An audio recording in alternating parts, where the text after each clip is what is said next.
Bienvenue à tous. Désolé pour ce début, c'est une grande première, comme je disais à nos invités qui vont essuyer les plâtres de notre premier webinaire en ligne de la piscine. Je me présente, je suis Christophe Bilbaud, je suis le co-directeur général de la piscine, donc au programme à l'innovation. La piscine, plateforme d'accélération donc dédiée aux entrepreneurs créatifs et culturels. Cette séance aujourd'hui est donc menée dans le cadre de notre collectif ICC, monté avec Zoo, XN et la guilde des jeux vidéo. Oui, c'est bien ça le titre officiel. D'accord, je ne me trompe pas. Jeux vidéo du Québec. Du Québec, bien sûr. Donc, sur un sujet qui est la continuité des affaires à l'international. On a la très grande chance aujourd'hui d'avoir Aurélia Fleury de Tactile Studio, Maxime Grégoire de Lucid Dream Studio. Donc, nous avons des studios aujourd'hui et Pierre Moisan, donc, qui est un expert en commerce international et qui aussi est attaché au CEIM pour des interventions. Je vais les laisser dans un premier temps se présenter. La raison du casting, c'était que c'était intéressant pour nous de vous présenter à la fois des entreprises qui sont dans le monde numérique, mais aussi comme Tactile Studio, des entreprises qui sont dans le monde réel. Et l'un et l'autre ont évidemment été pas mal perturbés par la Covid. Alors, honneur aux jeunes femmes. Aurélia, c'est à toi, si tu veux, pour une présentation de Tactile. Alors, bonjour à tous. Merci de nous avoir conviés pour ce webinaire et merci d'être là pour nous entendre. Tactile Studio, rapidement, c'est une agence de design qui aime les gens et qui aime la culture.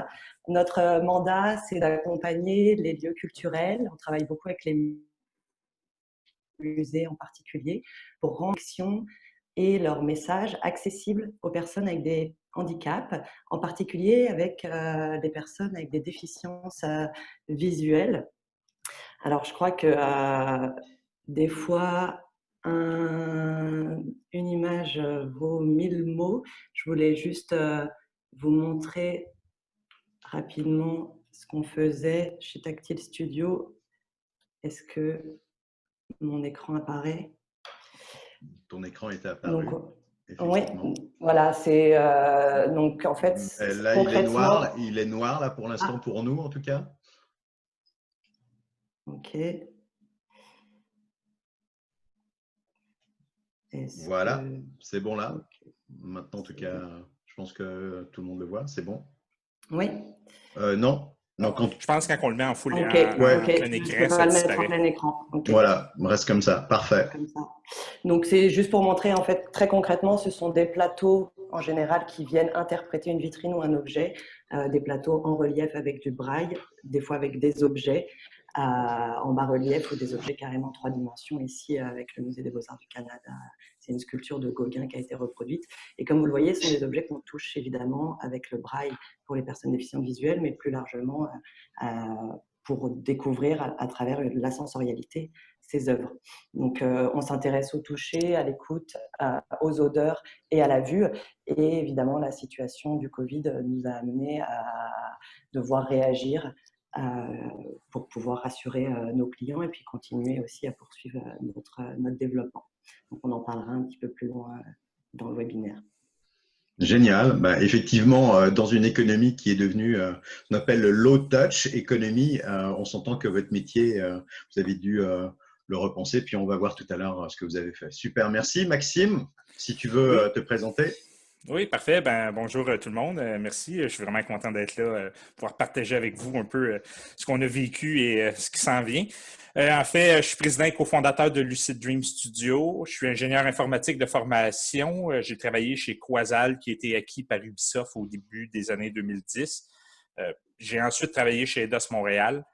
Ça a toujours été mon rêve, en fait, de créer mon propre studio. Donc, je suis retourné aux études, faire mon MBA à temps plein pour aller chercher les compétences nécessaires pour gérer une entreprise. Puis après ça, en 2017, avec mon partenaire de longue date, Francis Lapierre, on a créé notre studio. En fait, notre studio, ce qu'on fait comme jeu, c'est des jeux en 2D, mais avec une qualité esthétique différente, plus épurée. Je vous enverrai tantôt un lien qui vous permettra de voir qu'est-ce que je veux dire par ça. Le studio existe depuis trois ans déjà, 3 ans et demi. On s'apprête à lancer notre premier jeu, Legends of Eternal. Le jeu devrait être en vente à la fin de l'été. Pour ce qui est du jeu, en fait, c'est un jeu d'action-aventure en 2D qui reprend en fin de compte des éléments de Zelda, qui est quand même un jeu, une série de jeux très connue. On est 3 personnes à avoir réalisé le jeu et présentement, on est en train de travailler sur notre deuxième projet qui n'a pas été dévoilé. Et on a comme ambition, on est présentement 5 personnes dans l'entreprise et on planifie à être 8 personnes d'ici la fin de l'année. Donc, ça résume un peu qui je suis. Excellent, merci. Pierre, à toi pour finir les présentations. Alors, bonjour, je m'appelle Pierre Moisan, je suis conseiller principal nouveaux médias au CEIM, Centre d'entreprise et d'innovation de Montréal. Moi, j'ai une formation d'avocat spécialisée en contrats internationaux et en propriété intellectuelle. J'ai fait une maîtrise en relations internationales aussi, donc c'est l'international qui me branche depuis des années. Alors, je suis dans l'industrie du jeu vidéo depuis fort longtemps. Je suis un des cofondateurs de Behavior en 1993. Après ça, j'ai commercialisé des CD-ROM ludo-éducatifs. J'ai ouvert le bureau d'Ubisoft à Québec. J'ai ensuite joint un petit studio qui s'appelait Frima. On était 14. On a monté ça à 450 employés. J'étais actionnaire et vice-président. J'ai vendu mes actions après 9 ans. Puis depuis 5 ans, j'aide les studios indépendants partout au Québec. J'organise aussi des missions à l'international pour Affaires mondiales. On devait aller en Chine au mois de juillet. On n'ira pas. On va peut-être aller à Dubrovnik en octobre. On a à voir. On aimerait bien. Mais l'avenir nous le dira. Alors voilà. Génial. Je voulais m'assurer que Aurélia était bien sur l'écran parce que personnellement, moi, je ne la vois pas. Donc, peut-être regarder technologiquement. Je ne sais pas si vous, messieurs, vous l'avez. Essaye de revenir vers nous. J'en profite pour vous donner aux spectateurs donc 2 moyens d'interagir avec nous. Vous avez le chat, évidemment, d'un côté. Là, si vous allez chercher vos petits boutons en bas.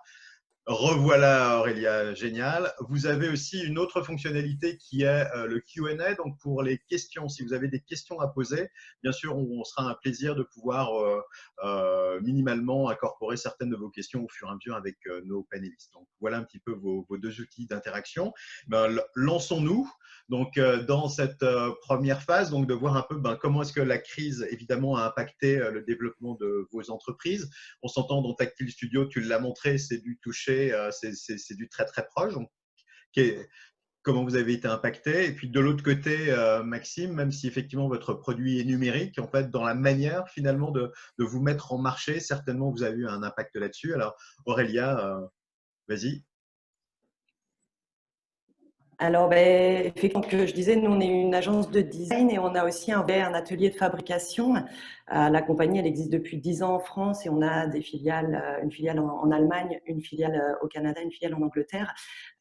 Donc, la première réaction, c'était évidemment de faire du télétravail pour tout ce qui était conception, design, et puis le volet fabrication qui a été évidemment ralenti, réorganisé au niveau de la production. Donc ça se passe dans les studios en France. Donc il y a toute une partie qui est passée en numérique. Évidemment, les échanges comme pour la plupart d'entre nous. On va dire que ça, c'est pour le volet interne de la compagnie. Pour le volet communicationnel, on travaille beaucoup avec des salons, des rencontres, évidemment, en présentiel avec nos clients. Donc, la plupart des salons ont été annulés ou sont passés en numérique. Donc, ça a été un réajustement qui a dû être fait assez rapidement. Et nos projets internationaux pour des musées qui se passent par exemple en Écosse, à New York ou au Sultanat d'Oman, comme les frontières ont fermé et que les ressortissants français et de nombreux pays n'étaient plus effectivement en capacité de se déplacer, la plupart des réunions se sont passées en ligne, ce qui était relativement nouveau pour des réunions où on était très nombreux, 15-20 personnes, avec effectivement les architectes, les designers de l'exposition, les spécialistes techniques, etc. Donc ça a été un challenge dans le sens où on a un certain nombre d'informations qui sont moins facilement perceptibles quand on passe en ligne, notamment quand on n'a pas systématiquement la vidéo, donc on n'a plus la communication non verbale, tous les codes qu'on peut identifier quand on est en présentiel, qui ont quelquefois rendu compliqué, effectivement, parce que dans ces cas-là, tout se passe en anglais. Donc, ça a été un challenge qui a permis à tout le monde aussi de se réajuster. Et à l'inverse, il y avait aussi des choses positives, c'est-à-dire que les personnes qui étaient moins en capacité de se déplacer pouvaient rejoindre là, via Internet les rendez-vous et les réunions. Donc, on va dire que ça a créé une balance. Et pour tout ce qui concerne les rendez-vous avec les musées dans lesquels en général on se déplaçait, eh bien effectivement ça a aussi facilité le contact, dans le sens où on a la possibilité de prendre des rendez-vous directement en ligne. Et j'imagine que pour l'avenir, ça va aussi effectivement réduire peut-être certains des déplacements. Mmh. Donc, finalement, effectivement, bon, un impact, puis tu vas certainement parler aussi de l'impact sur votre réflexion par rapport à votre proposition, donc aux produits ou ce genre de choses. Donc, après, on verra un peu comment vous avez réagi. Donc, quand même, des points positifs, je pense que tout le monde a constaté là-dessus, sur le fait qu'on se rend compte qu'on réussit quand même à discuter et peut-être à faire des affaires en ligne à travers un médium comme une visioconférence aussi. Évidemment, dans un monde où on est un peu coupé finalement de ça. Tout à fait, ouais. Peut-être un point sur effectivement les affaires en tant que telles. Il y a effectivement certains, donc tous les musées ont fermé bien sûr, mais la plupart ont décalé ou reporté les projets qui étaient en cours. Donc on n'a pas eu d'annulation totale, à part des annulations dans le cadre où une exposition qui était censée être itinérante passait d'un musée à un autre et puis du fait des délais a dû s'annuler. Mais on n'a pas eu un impact direct. Maintenant, il y a eu des préoccupations et des questionnements, évidemment, qui sont venus avec ça, comme on l'a tous vu sur la réouverture, le retour à une nouvelle normalité qui intègre des nouveaux codes de distanciation sociale, de sécurité et d'hygiène auxquels il va falloir effectivement répondre. Ok, bah ça c'était une question que l'audience nous a posée, donc on reprendra cette question-là là tout à l'heure. Je voulais passer là maintenant, merci Aurélia. Maxime, parce que là on se dit, c'est du numérique, vous étiez déjà à distance, vous êtes tous des gens en train de programmer dans votre sous-sol, donc regarde, finalement peut-être tout va bien pour vous en ce temps de Covid, mais est-ce que ça s'est si bien passé que ça et comment vous avez été impacté vous? Ben, en fait, oui, point de vue, tout ce qui est travail, vu qu'on travaille tous à distance, on allait justement 2 semaines après le début du lockdown, on allait s'installer dans les locaux du Gameplay Space, un endroit un espace de travail partagé là, au centre-ville de Montréal. Donc, ça a été mis sur la sellette en attendant. On verra ce que ça va donner plus tard. Non, mais il y a eu 3 impacts très importants, en fait. On a eu un impact au niveau du financement, on a eu un impact au niveau du marketing et au niveau de la production. En fait, au niveau du financement, ben, c'est principalement en lien avec l'annulation de pratiquement tous les événements, les salons justement à l'externe, à l'international. Par exemple, le Game Developer Conference qui était donné à San Francisco à la mi-mars. C'est pas mal l'endroit principal où est-ce que les développeurs vont pour pitcher leur jeu à des éditeurs, en fait, qui, eux, peuvent financer, par exemple, le développement. Pour nous, c'est un événement qui est très, très, très important. Il y en a d'autres comme ça. Il y a Gamescom qui se déroule à la fin du mois d'août. Lui aussi a été annulé. Même chose pour le Tokyo Game Show, où est-ce qu'on est allé l'année passée, début septembre. Donc, il y a eu vraiment des impacts. Aller chercher un financement, ça devenait beaucoup plus difficile. Sinon, au point de vue marketing, ben, on allait justement avec Pierre Moisan du CEIM, on allait au GDC, on avait une section, une espèce de booth là-bas, où est-ce qu'on allait présenter notre jeu, où est-ce qu'on voulait faire un push marketing pour être capable de faire connaître notre jeu, donner ça dans les mains des médias qui allaient par la suite couvrir notre jeu. Ça a été impossible. Donc, c'est sûr que ça nous coupe pas mal l'herbe sous le pied. Et finalement, au point de vue de production, c'est dans les délais de certification. Pour qu'un jeu soit en vente sur les magasins en ligne, par exemple de Microsoft, Sony, Nintendo, ce qu'il faut, c'est s'assurer que le produit est capable de correspondre à plusieurs éléments. On doit être capable de retourner au menu, plein d'éléments comme ça. Et ça, c'est Microsoft ou Sony qui fait la certification. il y a eu des délais vraiment beaucoup, beaucoup plus longs qui ont été ajoutés, ce qui fait en sorte que notre date de sortie de notre produit a dû être modifiée. Donc, c'est pas mal les 3 impacts qu'on a eus à cause du COVID.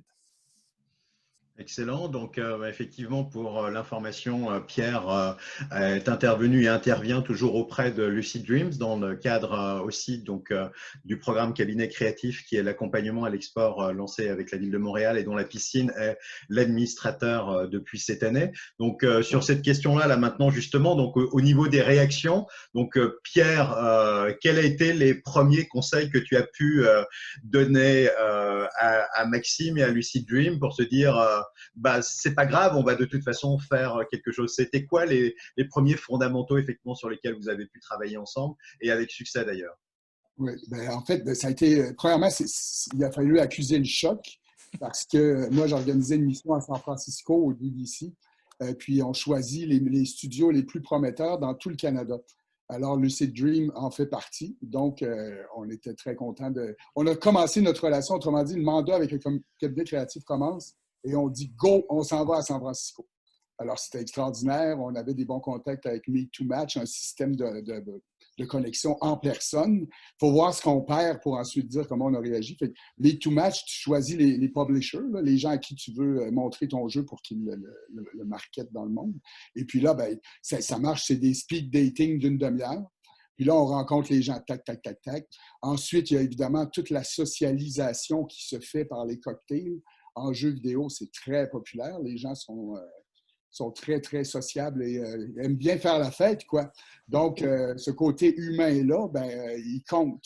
Puis, parfois, les gens, ben, c'est ça, après 3 heures à prendre un verre de vin, ben, les rapports se réchauffent et puis, enfin, on se parle de tout et de rien, puis et voilà. Donc, tout ça, on allait le faire. Puis moi, ben, vu que ça fait plus de 25 ans que je suis dans l'industrie, j'ai beaucoup de copains, de potes, on se voit partout dans le monde. Dans le fond, on aime à dire c'est la petite mafia du jeu vidéo international. Fait qu'on se voit à Tokyo, on se revoit à Cologne, on se revoit à New York, à Malmo. Fait que, donc, tous ces gens-là, ben, moi, je comptais bien les présenter à Maxime. Mais là, tout à coup, quelques jours, c'était il va pas, il va pas, bang! On est un des premiers événements majeurs là, à être annulé. Donc là, comment on rebondit sur nos pattes? Évidemment, ben là, la profondeur du réseau est toujours utile. Fait que ces potes-là, malheureusement, je n'ai pas pris de verre avec eux, mais on a tous compatis, puis on s'est dit, ah là là, qu'on aurait donc aimé ça se voir. Puis, comment est-ce qu'on retourne ça? Comment on retourne la crêpe? Donc, on s'est mis à continuer de se parler. Il y a des groupes qui se sont formés. Comme en ce moment, il y a un groupe justement sur Facebook de plein d'intervenants du monde entier qui s'est regroupé. C'est tout récent, ça date de 2 jours. Ça. Donc là, on s'écrit là-dessus, on se donne des conseils. À tous les samedis, il y a un groupe d'Européens qui organise un 5 à 7 virtuel. Donc, on est des gens, je vous dirais, d'une quinzaine de pays. On prend un verre, on se raconte qu'est-ce qui se passe et tout ça. Donc, moi, ce que j'ai fait, j'ai dit à Maxime, prépare un pitch, donne-moi un trailer, explique-moi ton jeu, tout ça. Puis, il ne faut pas oublier qu'avec Maxime, on était déjà quand même en pourparlers pour son jeu, qui est prêt, mais il y a un deuxième jeu sur le feu. Donc, il faut qu'autrement dit, que Lucid Dream, que les publishers soient aware, excusez l'expression, que les gens prennent connaissance de l'existence de Lucid Dream. Donc, ce que je faisais, j'envoyais ça à Team 17, à Koch Media, à Xsola. Là, je disais, voici des gens prometteurs. Et puis, évidemment, bien, vu que c'est mes potes, bien, ils me répondent. Souvent, tu cours après un publisher, tu n'as aucune nouvelle pendant des mois. Moi, ça prend 2 jours, typiquement, et ils me répondent.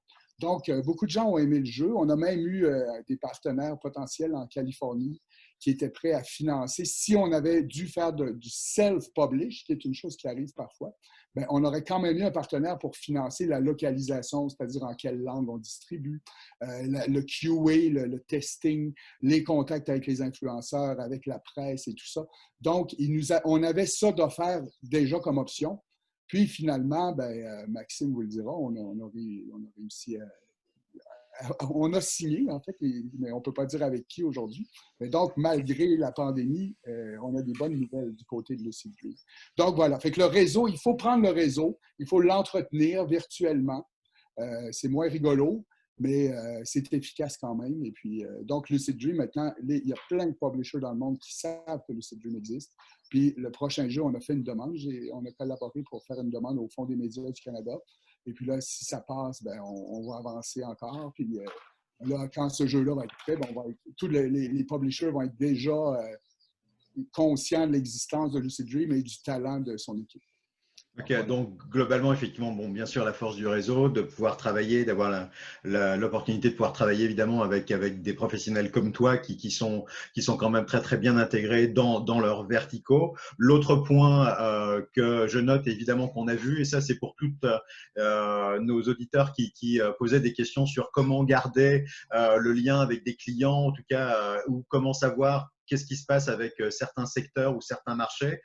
Comme vient de le préciser Pierre, en fait, c'était des réseaux soit qui existent, soit qui sont en train de se consolider, puisqu'en fait, de manière internationale, par réseau et par secteur, il y a quand même cette très grande proximité, ne serait-ce que pour évidemment échanger de manière humaine, mais aussi pouvoir s'échanger des informations. Donc, regardez dans vos différents secteurs, bien sûr, qu'est-ce qui se passe et restez branchés là-dessus. C'est à peu près vraiment quelque chose d'intéressant en ce moment à faire. Moi, j'avais une question pour toi, Maxime, avant de repasser à Aurélia, qui est une présentation en ligne, quand on a l'habitude de comme pitcher ce que tu me disais l'autre jour, d'attendre en tout cas l'événement pour pitcher, de faire un petit peu d'un teasing avant de faire. Comment est-ce que vous avez dû vous adapter justement à votre manière de présenter finalement votre projet, qui était peut-être plus un teasing, mais vraiment une présentation d'affaires directement? Oui, ben, en fait, justement, de notre côté, souvent, ben, la manière comment je fais les pitchs quand je rencontre les éditeurs de jeux, un des aspects très importants que je considère, c'est le storytelling, d'être capable justement d'amener la personne. Puis il y a vraiment l'interaction directe avec la personne, avec le non-verbal. On est capable de comprendre un peu c'est qui la personne et d'être capable d'adapter, en fin de compte, son pitch. En fonction de la personne qui est en avant, selon l'âge, selon en tout cas les intérêts, même s'il y a des enfants, j'ai des enfants moi, donc on est capable d'adapter pour être capable justement de bien cibler la personne. Je trouve que de faire ça à distance, c'est vraiment beaucoup plus complexe. Donc, nous, de notre côté, ce qu'on a dû refaire, en fin de compte, c'est de retravailler justement notre pitch pour être capable d'être plus je dirais pas analytique, mais pratiquement où est-ce que avant, ben, c'était plus, je vais te l'expliquer, c'est plus organique, c'est plus, c'est une discussion qu'on a, on est plus proche, je vais être capable d'expliquer plus facilement, on dirait, quand on est en personne. Donc, c'est vraiment de rendre le pitch, en fin de compte, beaucoup plus structuré pour que la personne, après notre meeting, soit capable de lire le pitch, de vraiment comprendre. Puis s'il y a une partie, par exemple, à cause que la communication allait moins bien, parce qu'il a perdu, parce qu'il était dérangé avec des choses qui se passent autour, bon, au moins, il va être capable de relire le message et de le comprendre. Chose qu'avant, nos pitchs étaient plus ou moins comme ça parce que je visais vraiment sur l'expérience du pitch. Donc, c'est des petites modifications que j'ai eu à faire à ce niveau-là. Ok, donc enfin des gens comme nous et comme Pierre qui sommes accompagnateurs d'entreprise, on est en train de vivre notre rêve, que vous avez préparé en fait votre pitch. C'est absolument, absolument somptueux. Donc, bien sûr, merci. J'imagine que c'est quand même des choses qui vont rester après chez vous, bien sûr, sur cette manière-là de pouvoir présenter aussi votre entreprise et de ne pas hésiter à pouvoir le faire. Aurélia, de ton côté, 2 points. Justement, la force du réseau ou le fait de pouvoir se brancher avec ses clients, parce que ça, c'est aussi des questions qui sont comme passées. Comment est-ce que je réussis à garder la relation avec mes clients? Même les dossiers sont comme repoussés. Est-ce que j'attends que ça soit repoussé pour les rappeler ou comment est-ce que vous avez géré ça, vous, au niveau justement muséologie et design universel? Et puis, votre réflexion aussi par rapport à tout ce qui était, bien sûr, le toucher, donc le contact par rapport à ça, en termes de propositions d'affaires, qu'est-ce que vous avez amené de nouveau? Oui, justement, ben, effectivement, comment est-ce qu'on a réagi, les résultats qu'on a pu tirer de un petit peu cette expérience pandémique, une fois passé le choc un peu de la réalité, nous, on était jusqu'au 13 mars, on était en fait une équipe de 6 personnes à New York pour travailler sur un projet. Donc, je devais rentrer à Québec pour aller voir des clients qui m'ont dit non, non, non, on ne vous recevra pas parce que vous venez de New York. Donc, voilà, on a tous vécu un peu en étant dedans cette réalité. Une fois que tous les rendez-vous sont annulés ou recédulés en ligne, en fait, on a assez rapidement observé qu'il y avait un certain nombre de questions. Nous, on se posait beaucoup de questions. On avait d'autres professionnels dans notre réseau qui nous demandaient qu'est-ce qui se passe en Europe, est-ce que vous avez des informations. Comme on avait des temps un petit peu décalés dans la pandémie, les USA étaient intéressés à savoir ce qui se passait sur les musées en France, etc. Et donc rapidement, en fait, on s'est dit, en tant plus, comme on est une niche et il faut qu'on se positionne en tant que professionnel, il faut qu'on écoute nos clients, savoir quels sont les challenges auxquels ils font face, quels sont les défis qui se posent à eux et quelles réponses en tant que designer, nous et les autres compagnies en fait, peuvent apporter pour proposer des solutions afin que, et ça c'était très clair pour nous dès le début, afin qu'on ne soit pas dans une philosophie de on met tout sous bâche, on enlève tous les trucs tactiles à toucher ou les interactifs, audiovisuels, multimédia, etc. dans les musées. On voulait vraiment essayer de porter la voix, de dire on peut proposer des solutions. Cette nouvelle normalité, il n'est pas obligatoire qu'elle soit une normalité où le tactile disparaisse complètement. Et pour ça, notre première étape, ça a été de contacter une quinzaine de nos clients avec qui on était en lien, en projet, pour faire des entretiens, en fait, une espèce d'étude qualitative sur comment est-ce qu'ils traversent cette pandémie, quelles sont effectivement les ressources qu'ils utilisent et qui leur sont pertinentes pour les aider aussi dans les démarches de mise en place de nouvelles normalités. Et puis, quels sont les besoins aussi, les éléments auxquels ils n'ont pas de réponse, pour pouvoir challenger les designers, mettre ça sur la table et puis essayer d'apporter des propositions. Donc, concrètement, on a, je ne sais pas si vous voyez mon écran. Non, pas encore. Ok.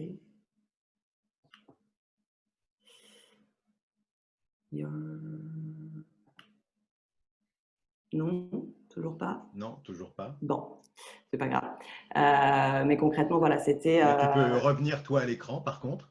Pardon, hop, je reviens à l'écran.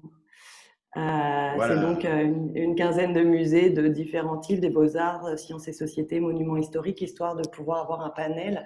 L'objectif était de les informer eux-mêmes au sein de ce réseau sur ce que les autres institutions faisaient, et puis aussi à différents niveaux au sein du musée, autant les gens de la direction des publics, donc qui vont s'occuper de l'accueil, que de la médiation, les gens qui vont être en lien avec les visiteurs ou qui vont s'intéresser au contenu, et les gens de l'accessibilité, donc qui sont plutôt sur comment est-ce qu'on accueille les personnes en situation de handicap. Donc, on a plus de 19 heures d'entretien qu'on a restitué là sous forme de petits documents synthétiques avec une trentaine de bonnes pratiques à partager aux autres professionnels. Et de ces premiers échanges est venue très rapidement l'idée qu'il fallait communiquer plus largement et donc utiliser ces ressources de bonnes pratiques émises par les différentes institutions à tous les musées, donc à travers les réseaux sociaux, puis ensuite à travers un webinaire. Ça, c'est un petit peu en termes de communication. On s'est dit, en fait, il faut accompagner, il faut qu'on se positionne aussi. Et puis, en parallèle, en termes de design, on a créé un produit qui s'appelle Safe. Je voulais vous le montrer, mais je pourrais le renvoyer plus tard, qui est un distributeur de gel hydroalcoolique, en fait, avec un support surtout qui peut se fixer soit sur un mur, soit sur une rampe, soit être autoportant, soit se fixer sur un dispositif muséographique et qui permet de mettre à disposition, à proximité d'un élément qu'on doit toucher, un dispositif de gel hydroalcoolique. Et on l'a lancé comme une offre en fait gratuite pour nos clients, les 200 premières institutions qui nous répondaient pour recevoir ce produit. Donc c'était aussi une façon de rassurer, puis de dire voilà, il peut y avoir des solutions. On a reçu un très bel écho, rien que des courriels des fois pour dire « Ah, c'est super, on va en prendre, effectivement, on est intéressé ». Et puis, vraiment un retour positif des musées qui nous disaient « Mais on est en train d'établir nos plans de relance, mais on est intéressé et à avoir des ressources dans un sens et aussi nous à partager quand ça sera possible de notre côté ». Donc voilà, le maintien du dialogue a été vraiment Assurer de vraiment cette important. manière-là, effectivement, vraiment une très très belle pratique, en tout cas de pouvoir se positionner plus que jamais, pas simplement comme un fournisseur de services, mais vraiment comme quelqu'un qui est là, humainement parlant, pour pouvoir apporter des solutions et que minimalement, si solution il y a, en fait, là d'un coup, de manière naturelle, vous en faites partie en tant qu'entreprise, donc dans un plus grand tout. Donc, vraiment ne pas hésiter à même partir le bal, donc de ce que je comprends, sur la formation d'un réseau et de pouvoir gérer ce lien-là, même si de toute façon vous avez eu un décalage évidemment dans vos installations ou déploiements, on va dire, de projets. On avait des questions là-dessus justement par rapport à ça, parce qu'en plus là tu viens de parler évidemment de sécurité, d'environnement sanitaire. On a eu des questions par rapport à les entreprises qui font justement des tournées de déploiement, que ce soit de l'art vivant ou en tout cas des installations. Est-ce que tu aurais quelques trucs que tu as entendus justement là-dessus, toi, avec tes clients par rapport à ce genre de choses et des projets dans lesquels, comme tu disais, de toute façon, vous aviez certainement des tournées aussi de prévues? Alors, des tours, je ne suis pas sûre de comprendre la question. En fait, quelles sont Bah, des bonnes pratiques dans le cadre de… oui, tout à fait. Par rapport à ces installations, là, vraiment du physique, quand on le croise avec le besoin de sécurité sanitaire, par exemple. Ouais. En fait, ce qui est apparu assez rapidement, c'est qu'on n'avait pas toutes les réponses, ni nous, ni les musées. Parce qu'en fait, on était en train de traverser, à l'époque, on a commencé à y réfléchir, on ne savait même pas quand allaient réouvrir les institutions. Donc, c'était assez déstabilisant. Puis en même temps, en fait, on s'est dit, faisons, on y va. Et on a vu aussi que les musées sont passés au numérique. Certains avaient une très bonne pratique de ça. D'autres ont commencé à filmer des médiateurs dans les salles avec un téléphone portable. Et en fait, ça a un petit peu rendu moins strict le fait que les produits doivent sortir toujours hyper cadrés. Ceci étant dit, pour revenir sur la question de l'accueil, effectivement, des tournées, etc., ce qui ressort de façon évidemment générale, c'est l'information au public et garantir la sécurité des publics et effectivement des professionnels. Donc avoir informer évidemment sur les sites internet et dans le cadre des représentations du fait du respect des distances. En fait, quel est le cadre dans lequel les gens vont se rendre. Mais effectivement pour tout, toujours pouvoir informer et que les personnes puissent anticiper s'il y a l'obligation de porter un masque, si effectivement on doit se tenir à distance, etc. Et puis ensuite, si d'autres solutions plus spécifiques sont nécessaires à mettre en place en fonction du type de spectacle ou d'activité, effectivement, de pouvoir le mettre en lien. Le fait de dématérialiser aussi quand c'est possible, qu'il y ait éventuellement des projections ou des restitutions aussi en ligne, etc., pour ceux qui pourraient effectivement pas se déplacer, par exemple. La mise à disposition d'outils pour le nettoyage et effectivement le nettoyage des salles. Mais disons que pour les visiteurs comme pour les structures, l'enjeu majeur, c'est d'informer et de communiquer sur les offres. D'accord, donc de l'information qui, de toute façon, comme tu le dis, se crée au fur et à mesure. Donc là, vous avez montré que vous vouliez faire partie de cette conversation-là et que vous étiez aussi capable, au final, par rapport à des mesures, d'avoir vous-même des propositions d'affaires dans ce sens. Donc, C'est ça. oui, je t'en prie. Les plus pertinents, enfin, ce qu'on a trouvé très pertinent pour beaucoup, c'est des réouvertures en phase, par exemple. Donc, imaginons pour un spectacle vivant, ça pourrait être une adaptation du spectacle en phase. Enfin, voilà, d'essayer en fait de surfer avec, peut-être un peu insolite. J'ai entendu parler de spectacles qui se faisaient en one-to-one pour des concerts ou voilà, des médiations, par exemple, dans les musées où l'objectif est de raccourcir la durée des médiations, mais d'en proposer davantage pour que les personnes puissent s'y rendre et puis assister en petits groupes aux rencontres. Donc, c'est voilà, pas hésiter à réadapter les propositions de façon temporaire en attendant de revenir vers quelque chose qui soit plus connu. Ok, donc on parle de nouveaux formats véritablement pour livrer quand même le contenu ou l'expérience qui sont très situés en ce moment, mais qui potentiellement peuvent quand même venir élargir en fait la proposition qui sont faites à un public de manière plus large. Merci Aurélia. Maintenant Maxime, toi qui arrives complètement de l'autre côté là en tant que pur joueur numérique, est-ce qu'il y aurait des opportunités là? Est-ce que vous êtes en train de regarder ça? Parce qu'on parle beaucoup là, comme le disait Aurélia, mais qui arrive de l'autre côté, une réalité mixte, des éléments numériques qui arrivent évidemment mixés avec l'expérience, mais réelle. Est-ce que ce sont des choses qui vous intéressent ou pas vraiment, ou peut-être?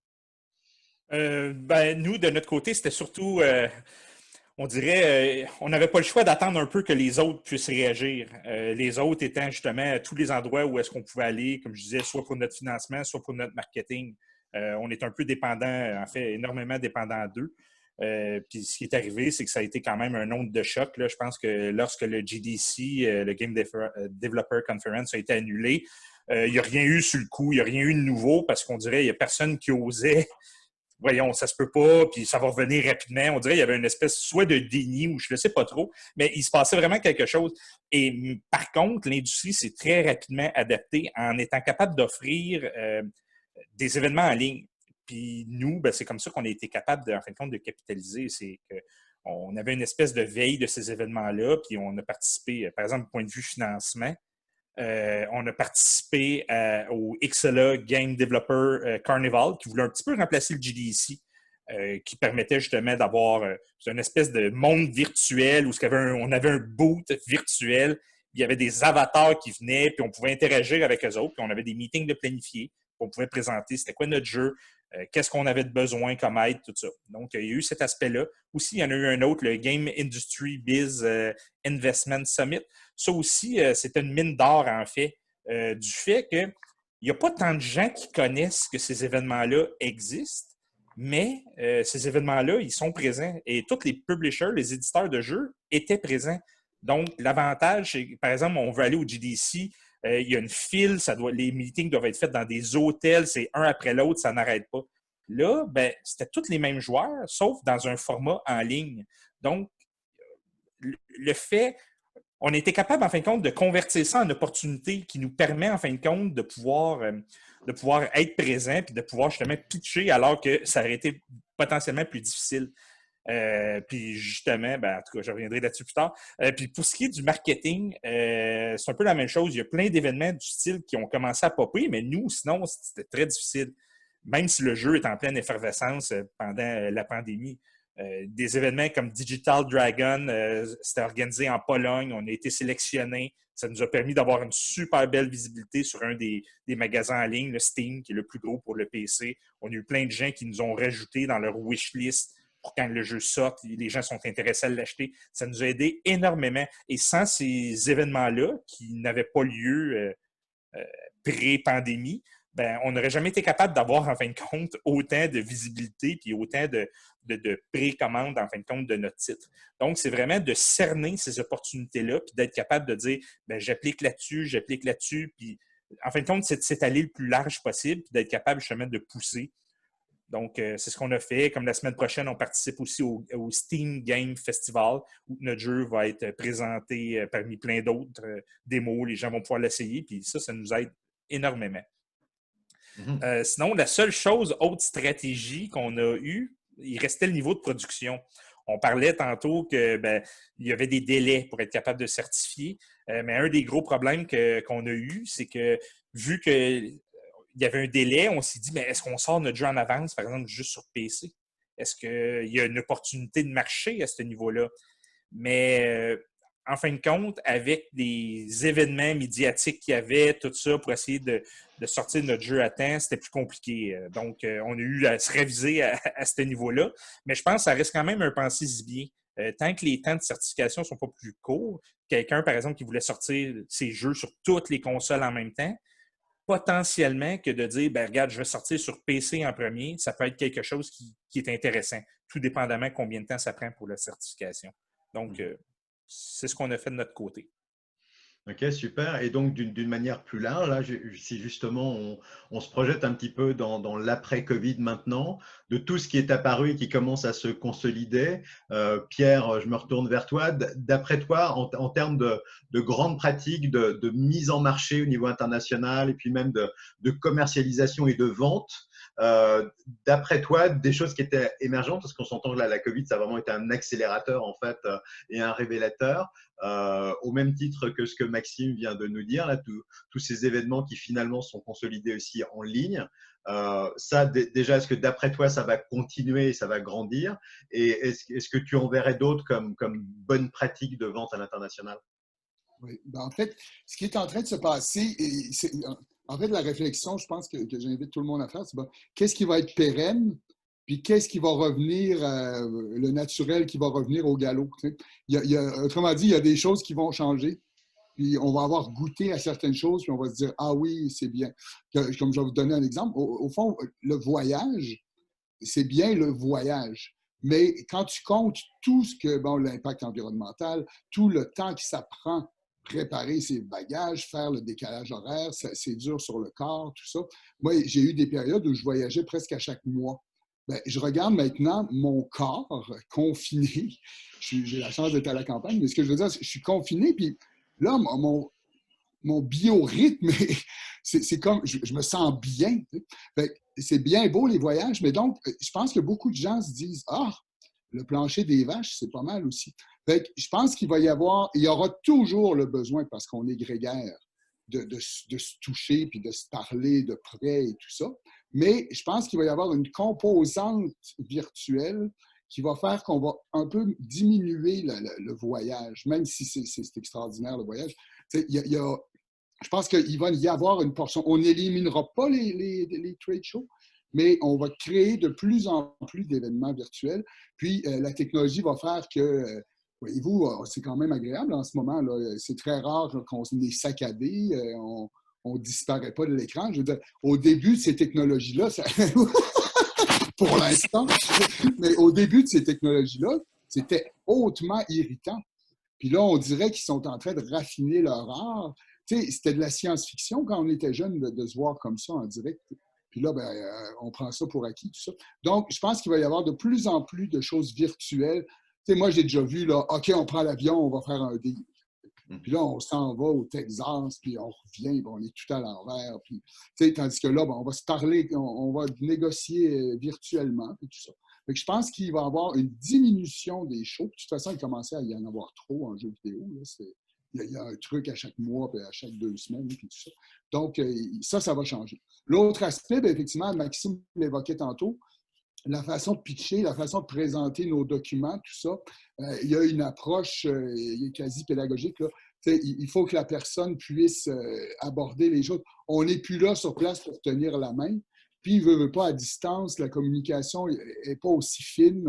Aurélia parlait des signes non-verbaux, tout ça. Bon, tout ça, on le perd. Donc, il faut le compenser par nos écrits, par nos présentations visuelles. Il faut que ce soit plus léché, mieux structuré, tout ça.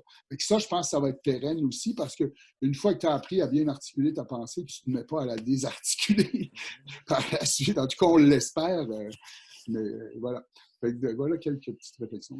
OK, ben justement, je t'en prie. Pour faire du pouce sur ce que Pierre a dit, je pense que j'ai une petite anecdote par rapport à ça. Justement, il parlait que le voyage, c'est quand même assez dur sur le corps. Ben, maintenant, justement, pendant un des événements du Game Industry, on avait un pitch à faire. C'était à 3h30 du matin. Donc, j'ai dormi dans le sous-sol. J'ai mis ma chemise à 3h30. Je me suis présenté. J'ai eu mon meeting sur Zoom. J'ai pitché le jeu. J'avais encore mes pantalons de pyjama, mais j'avais ma chemise en haut.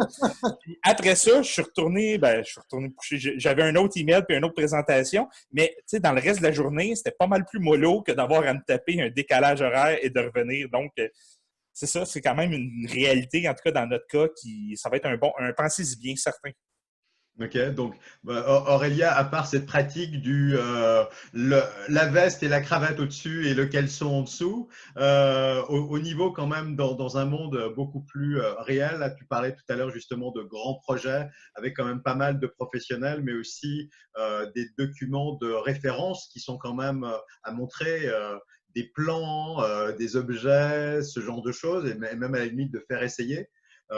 Comment est-ce que tu vois ça continuer, et ça pourrait être la même réalité aussi pour des spectacles, pour des tournées, pour des gens qui font quand même quelque chose de très très réel. Donc comment est-ce que tu vois continuer tout ça dans votre manière de procéder pour la suite? Excuse-moi, ça a coupé un tout petit peu au début. Comment est-ce qu'on voit la suite de notre démarchage et de nos présentations clients Oui, puis et de la... la gestion de vos clients aussi par rapport à cette distance-là dans laquelle vous avez quand même des documents à échanger ou à travailler ensemble dessus. Ben, on espère effectivement pour certaines rencontres, des salons ou des rencontres de nombreux clients, on espère effectivement retourner en personne ou passer par effectivement des rencontres plutôt en ligne quand c'est le cas. C'est toujours l'enjeu en fait avec les nouveaux clients parce que les clients qu'on a déjà, dans lesquels on est dans des repeat business, connaissent la qualité des produits, connaissent effectivement leur fini et sont toujours très, très, très, très, très contents. Il y a un élément qu'on va rajouter de façon systématique qui est clairement apparu, qui sont les conditions de nettoyage et d'hygiène et de sécurité pour pouvoir profiter de ces expériences en toute sécurité, que ce soit dans le cadre de la vente d'un produit ou même dans des réponses aux appels d'offres. C'est un volet qu'on va davantage détailler, qui n'était peut-être pas autant qu'aujourd'hui, dans lequel on précise effectivement comment chaque matériau se nettoie. On parlait de Safe tout à l'heure, on est aussi en train de développer un kit de nettoyage pour les stations, en fait, qui permettent d'avoir vraiment une réponse adaptée en fonction du dispositif que les clients ont. Et puis, on espère aussi quand même, hein, les choses sont en train de se réouvrir. Là, en Europe, il est possible de commencer progressivement à se rencontrer. Les musées sont en train de réouvrir aussi petit à petit. Donc, on est très, très attentif à ce qui se passe et à voir effectivement. Mais dans notre première étude, ce qu'on a pu constater, c'est que ce n'était pas du tout unanime de se dire on arrête tout le tactile, on enlève tout. Il y avait vraiment cette volonté de se dire il faut être vigilant puis y aller petit à petit. Donc, on espère aussi qu'il y a un moment où les choses se stabilisent puis que les expériences puissent revenir. Puis on s'intéresse aussi à se déployer vers développer davantage le sonore, vers d'autres médias, donc les interactions aussi avec le multimédia, etc. Donc globalement, d'en profiter pour élargir évidemment votre manière d'exprimer et de livrer votre produit, en tout cas l'expérience que vous voulez amener, donc de se rapprocher d'autres professionnels, minimalement aussi par rapport à un réseau. Et ça serait le dernier type de question là, que j'aimerais vous poser, peut-être en commençant par Pierre. Là, si on regarde un petit peu justement les perspectives qui sont ouvertes. Donc, on a vu effectivement, bon, il y a des choses, on ne pouvait plus la faire de la même manière, mais il y avait quand même des points positifs qui ont amené tout le monde, en fait, à vraiment réfléchir à comment est-ce qu'ensemble on peut continuer. Ces nouvelles opportunités-là qui sont en train d'émerger, parce qu'on a eu pas mal ce genre de questions aussi là. Où est-ce qu'on les trouve et comment est-ce qu'on les trouve? Est-ce que, Pierre, tu aurais quelques trucs? On a parlé de réseaux, par exemple. Comment est-ce qu'on fait pour contacter des réseaux? Est-ce qu'ils sont à la limite plus ouverts en ce moment à ce qu'on fait? Est-ce que ça pourrait être une bonne technique? Oui, bien en fait, c'est qu'il y a entre guillemets, un nouveau genre de solidarité. C'est comme si on était loin, puis je ne sais pas, mais on n'a qu'à regarder les manifs qui viennent d'avoir lieu un peu partout. Il y avait la cause et la noblesse de la cause était indéniable. Puis il y avait aussi l'espèce d'aspect de ah, on se retrouve ensemble. Tu sais. On est tous un peu. Le confinement, ça reste une contrainte sur le corps, sur l'esprit quasiment. Donc, quand on communique, même si c'est virtuel, il y a toujours juste la façon de dire comment vas-tu ou j'espère que tu es en sécurité. Tu sais, normalement, c'est comme une phrase usuelle. Oui. Comment Bonjour, ça comment va? ça Ça va? va. Tandis que là, j'ai remarqué beaucoup de gens à qui j'écris. Moi, je mets plus l'accent sur j'espère que tu vas bien ou que tu es en sécurité ou surtout là, on commence à la tension baisse, mais il y a eu un moment où c'était très, très tendu. Puis donc, il y a une espèce d'aspect où, voyons, excusez-moi.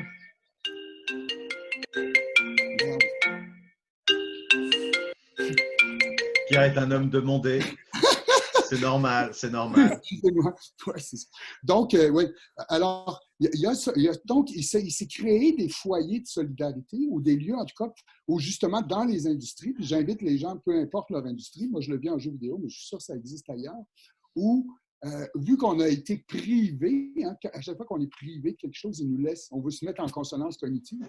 Puis là, ben, on se retrouve, on dit, ah, ben, on va se regrouper autrement, puis on va se parler autrement. Donc, si on est à l'affût puis qu'on regarde, moi, j'ai à peu près 5 groupes là, dont je fais partie où on jase. T'sais? Puis je vous parlais des 5 assets virtuels, mais tu as d'autres communautés où on fait juste dire ah, ben voici mon nouveau produit, ou on suit les tendances, ou tout ça. Donc, il y a des nouveaux foyers de solidarité virtuels, comme je vous dis, ben, qui ne remplacent pas la chaleur humaine, mais où, vu qu'on a été privé de chaleur humaine, c'est comme si on donnait plus de chaleur humaine virtuellement qu'on ne l'a jamais fait. Ben, avec les limites que ça a. En tout cas. Et donc, moi, je surveillerais ça, les espèces de groupes de discussion. Puis souvent, moi, je me suis retrouvé avec des mecs, un Allemand, un Danois, puis un gars d'Amsterdam. Pour eux, il était 3 heures du matin. Pour moi, il était 9 heures. Puis, on a jasé pendant 2 heures de temps. Eux, le soleil se levait. Puis moi, c'était correct, il était minuit. Okay? Mais ce que je veux dire, c'est mes potes maintenant. Puis, on continue. Puis là, on se reparle. Puis des fois, on se voit apparaître. Puis on dit « Hey, salut! » Puis on repart. Tu sais. Je me suis fait des nouveaux amis virtuels que je ne connaissais pas du tout. Puis, donc, en tout cas, je le suggère, ça, cette espèce de solidarité virtuelle, appelons ça de même, à défaut de mieux. Pour vous, Maxime, Aurélia, est-ce que vous auriez des idées là, comment est-ce que c'est dans votre feuille de route déjà, justement, d'aller dans cette dynamique-là, de continuer en dehors, finalement, peut-être de votre métier de base pour aller toucher d'autres sphères? Oui, tout à fait. Nous, je rebondis sur ce que disait Pierre tout à l'heure, c'est effectivement les mails, les forums, les groupes de discussion qui se sont montés en fait sur lesquels on en faisait déjà partie dans, par exemple, les forums de discussion pour l'American Alliance of Museum, qui est un regroupement des musées américains, la Société des musées québécois ou l'association des musées canadiens, par exemple, où il y a déjà des ressources, en fait, des forums dans lesquels on peut intervenir, donc en fonction des thématiques. Et puis, pour d'autres, on a été invités en tant qu'experts dans des groupes de discussion pour apporter ça. Donc, en fait, s'il y a un conseil, c'est aussi se positionner dans votre expertise pour pouvoir apporter de l'information générale, parce qu'en fait, il y a aussi un grand manque de ressources un peu partout et beaucoup de questionnements sur cette nouvelle situation. Donc, il y a un enjeu ici à être présent. Donc, d'en profiter effectivement à nouveau pour faire partie de cette conversation-là. Maxime, de votre côté, est-ce que c'est quoi vos perspectives? Et puis justement, peut-être d'aller piocher dans des secteurs qui n'étaient pas les vôtres pour l'instant? En fait, je pense que l'élément principal là-dedans, c'est vraiment de faire une espèce de veille. Même, je regarde un petit peu les questions qui passent depuis tantôt. Comment on fait, par exemple, pour aller à l'extérieur? Comment on fait pour aller chercher ça? Nous, ça a été vraiment de répertorier, en fin de compte, une liste de toutes les espèces de... On a commencé par ça, là, toutes les conventions qui existent. On s'est fait une liste, puis de partir, parce que tous ces événements-là sont annulés pratiquement.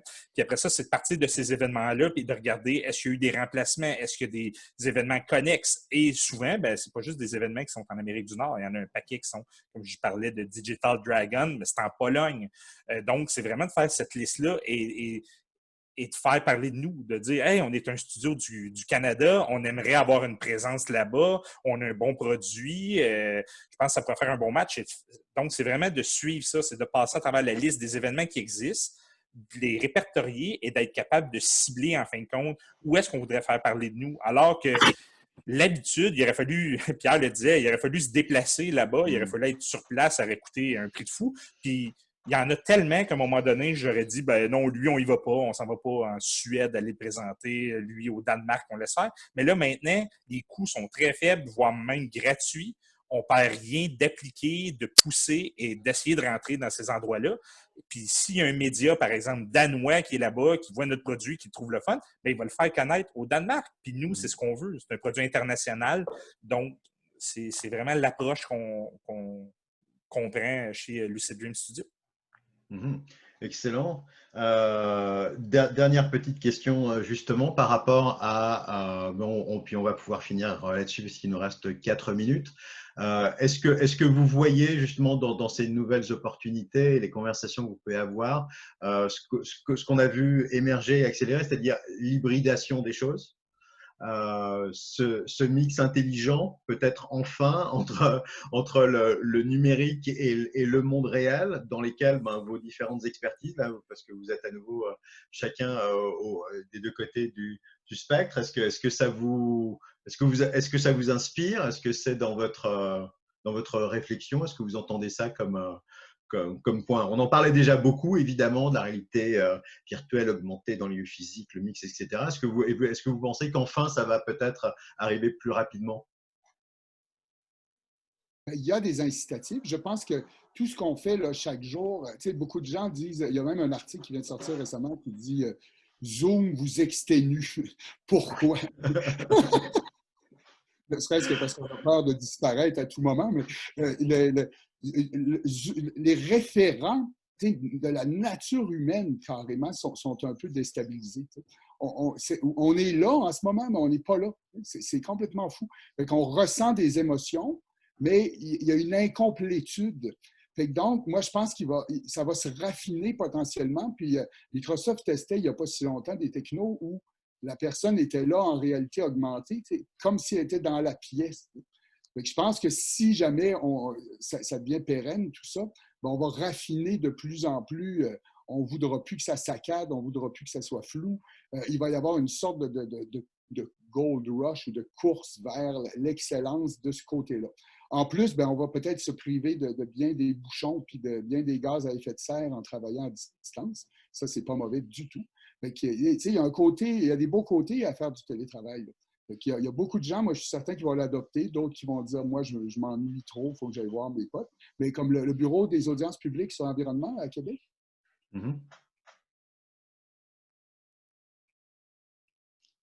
Est-ce que c'est moi qui ai… Leur bureau, tu viens, tu n'as même pas de poste à signer, tu y vas et puis tu y vas quand tu veux. Puis, donc, ils ont décidé d'instaurer ça de plus en plus. Moi, je pense qu'il va y avoir plus de télétravail, définitivement. Ça va rester. Je voyais justement par rapport à ça une étude, pas vraiment scientifique, mais c'est un genre de pool là, que j'avais vu dans un des groupes de discussion justement du jeu vidéo. Et on posait comme question, maintenant que vous vivez la plupart de télétravail, est-ce que c'est quelque chose que vous voudriez avoir constamment? 1 ou 2 jours semaine en bureau, revenir à comme… à l'original. Puis en fin de compte, selon les résultats du pool, je crois qu'autour de 80% disaient j'aime ça travailler chez nous, puis je voudrais avoir une présence au bureau 1 à 2 fois semaine. Donc, as-tu vu, je trouve que ça change déjà beaucoup parce que dans le jeu vidéo, la plupart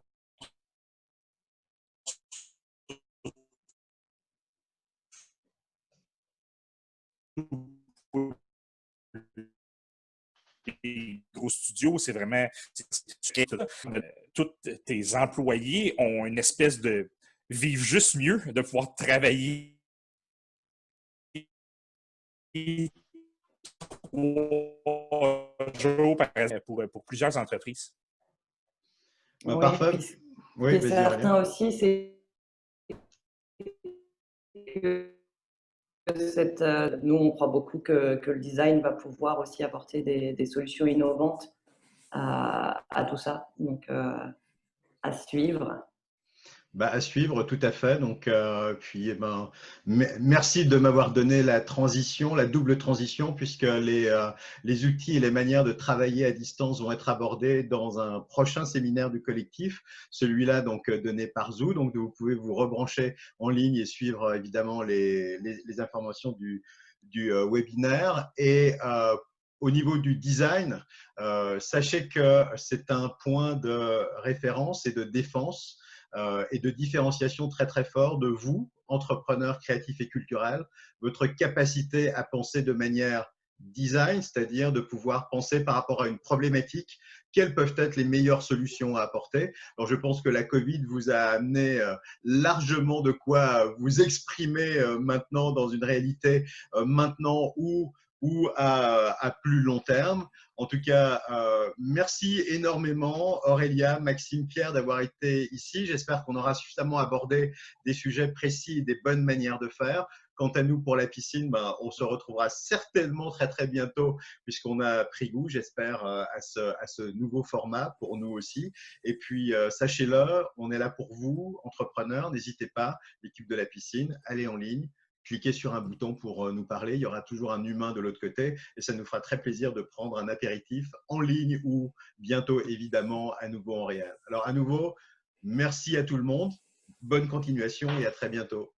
Merci beaucoup. Merci à Merci aux vous. participants. Au revoir. Au revoir. Au revoir. Au revoir.